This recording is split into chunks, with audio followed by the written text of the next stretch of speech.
কয়েকদিন পরে 9-10 এর ইন্টারভিউ। তো শেষ মুহূর্তে কি কি দেখে যাওয়া দরকার আপনার সাবজেক্টের জন্য একটু শর্টে বলে দিই। অনেকে আমাকে মেসেজ করেছেন, সেই কারণে বলছি যে অবশ্যই একটা ডেমো তৈরি করতে হবে। মেনলি ডেমোটা 3 থেকে 4 মিনিট, হাইস্ট 5 মিনিট দেখতে পারে, তার বেশি টাইম দেবে না। তো সেইভাবেই আপনার বেস্টটা দেওয়ার চেষ্টা করবেন। কমপক্ষে দুটো ডেমো রেডি করে রাখবেন।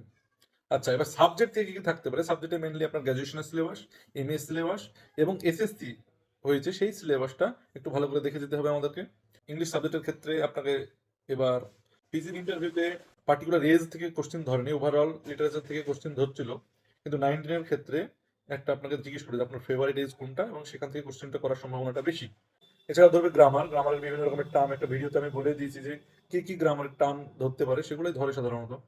এছাড়া এবার কিন্তু পিজির ইন্টারভিউতে চাইল্ড সাইকোলজি থেকে কোনো কোশ্চেন করেনি, কিন্তু 9-10 এর ইন্টারভিউতে চাইল্ড সাইকোলজি থেকে কোশ্চেন করবে। চাইল্ড সাইকোলজির মধ্যে মেনলি ওই শিক্ষানীতিগুলো আছে, মেথড আছে, অ্যাপ্রোচ আছে, সেগুলো একটু বেশি ভালো করে দেখে যাওয়া দরকার। এছাড়া 9-10 এর আমাদের স্কুলে যে টেক্সটটা চালু আছে সেই টেক্সটটা একটু আমাদেরকে ভালো করে দেখে যেতে হবে, কারণ টেক্সট থেকে অনেক কোশ্চেন থাকতে পারে। আবার টেক্সট থেকে তো ডেমো হবে, সেখান থেকে কোশ্চেন আসবে, রিলেটেড কোশ্চেন করবে।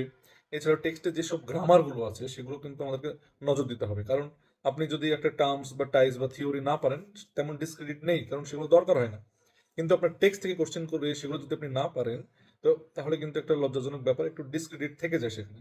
এগুলো ওই জন্য আপনার যেগুলো দৈনন্দিন কাজে লাগে, আপনি যেগুলো পড়াচ্ছেন স্টুডেন্টদেরকে, সেগুলো কিন্তু মানে ভালো করে একটু দেখে যাওয়াটা দরকার। এছাড়াও টার্মস, টাইপস, রেটরিক, থিওরি এগুলোও দেখে যেতে হবে। এগুলো থেকে কোশ্চেন খুব কম আসে, কিন্তু আসে, পিজিতে অনেক ধরেছে।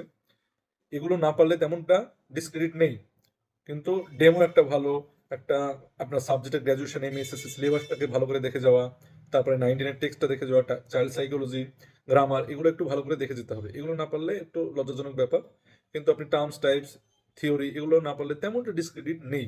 এছাড়াও জানতে হবে নিজের জেলা সম্পর্কে, রাজ্য রাজনীতি, কিছু কারেন্ট অ্যাফেয়ার্স, কিছু জাতীয় পুরস্কার, মেন মেন জিনিসগুলো আগে দেখে নেব। তারপরে যদি আমরা টাইম পাই, তো আরো ভিতরে ঢোকার চেষ্টা করব।